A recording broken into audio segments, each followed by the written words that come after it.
राष्ट्रवादीची पदाधिकारी असल्या कारणाने आपल्याला सगळ्यांना माहिती की काल परवा पण इथल्या जिल्हाध्यक्षांची चौकशी करण्यात आलेली आहे.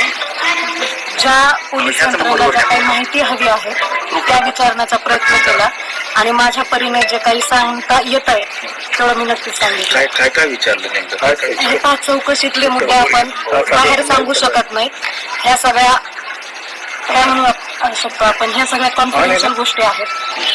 पण मागच्या 7 तासापासून तुमची चौकशी होती. 7 तास नेमकं काय विचारलं? नाही, 7 तासापासून असं नाही, माझ्या अगोदर पण बऱ्याच लोकांची चौकशी करण्यात आलेली आहे. मी काय एकटीच नाही. आज माझ्या माहितीप्रमाणे 8-10 लोकांना नोटीस दिलेली होती.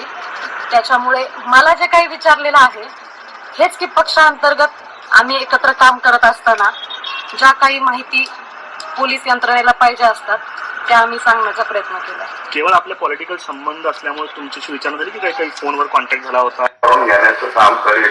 त्या आम्ही सांगण्याचा प्रयत्न केला. केवळ आपले पॉलिटिकल संबंध असल्यामुळे तुमच्याशी विचारणा झाली की काही फोनवर कॉन्टॅक्ट झाला होता किंवा कॉल रेकॉर्ड्स मध्ये आपलं नाव आहे रेक्सिगार मध्ये, या सगळ्या सिस्टममध्ये आपल्याला बोलवलं होतं? आता पक्षात काम करत किंवा कॉल रेकॉर्ड्स मध्ये आपलं नाव आहे रेक्सिगार मध्ये, या सगळ्या सिस्टममध्ये आपल्याला बोलवलं होतं? आता पक्षात काम करत असताना संपर्क असतो, बोलणं होत असतं, अनेक वेळा भेटीही होत असतात. तर या सगळ्या गोष्टींमुळे जेव्हा आपल्याला माहिती आहे की राजकीय सगळ्या गोष्टींमध्ये बऱ्याच वेळा फोटो आणि फोन होत असतात, या सगळ्या माहिती सगळ्या प्रशासनाला मिळाल्यामुळे त्यांनी एकंदरीतच या सगळ्या गोष्टींबद्दल त्यांचं समाधान झालेलं आहे का आणि पुन्हा कधी बोलवलं? 100% समाधान झालेलं आहे. एक पक्षाची पदाधिकारी म्हणून आणि पक्ष म्हणून या सगळ्या यंत्रणेला सपोर्ट करणं आमचं काम आहे. आता तरी मला काही कल्पना दिलेली नाहीये, पण जर मला यदा कदाचित पुन्हा बोलवलं तर नक्कीच मी येईल. आपण या सगळ्या नाही, नर्वस नाही. हे पहा, 12 वाजता आलेली आहे मी आणि मला बाहेर पडायलाच उशीर झालेला आहे. अशा पद्धतीने चौकशीला समोर जाण्याची पहिलीच वेळ असावी करायची? हा, पहिलीच वेळ आहे, कारण पहिल्यांदाच असं काहीतरी घडलेलं आहे. आपल्या पक्षातल्या नेत्यांवरती आरोप होत आहेत आणि नाही, पहा, मी इतकी मोठी नाहीये की मी नेत्यांवरच्या आरोपांवरती बोलण्यासाठी, परंतु जेवढं माझ्या पातळीला आहे मी नक्कीच त्या गोष्टींची.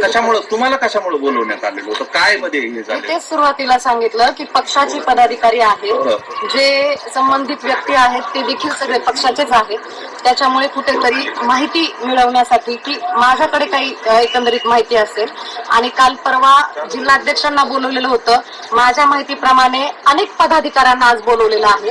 बीड पोलीस स्टेशनला जरी 7-8 लोकांना बोलवलं असेल तरी मला असं वाटतं केस पोलीस स्टेशनलाही बऱ्याचशा लोकांना बोलवलं, म्हणजे एकंदरीतच 40 लोकांना बोलवलेलं, 40 लोकांच्या चौकशा केलेल्या आहेत. कुठंतरी दबाव महसूस करतात, प्रेशर आहे? नाही, दबावाचं काहीच हे नाहीये. मी आले स्वतःहून. मला जेव्हा सांगितलं की आपल्याला यावं लागतंय मी आले आणि मी या सगळ्या चौकशीला सांगून पक्षातल्या वरिष्ठांना काही सांगून आला होता, त्यांना सांगून त्यांनी चालली असं चौकशीवर कोणाशी बोलणं झालं होतं? नाही, हे बघा, मी तेच सांगतेय की पक्षाची पदाधिकारी म्हणून किंवा पक्ष म्हणून ज्या कुठल्या गोष्टी आहेत त्यांना आम्ही उत्तर देणं भाग आहेत, आणि मला माहिती आहे की नक्कीच पक्षाचे जे पण माझे वरिष्ठ, ज्येष्ठ वरिष्ठ आहेत त्यांना ह्या सगळ्या गोष्टी माहित असणार आहेत.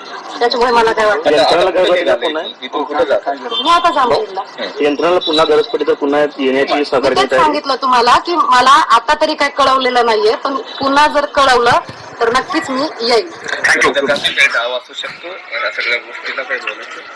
विरोधकांवर काहीच नाही सध्या बोलत. मी सांगितलं की मी ह्या प्रशासनाला जेवढं काही शक्य होईल त्यांनी सांगितलं तर माझं हजर राहणं काम आहे. विरोधकांचं इथं काही मला संबंध नाही. थँक्यू.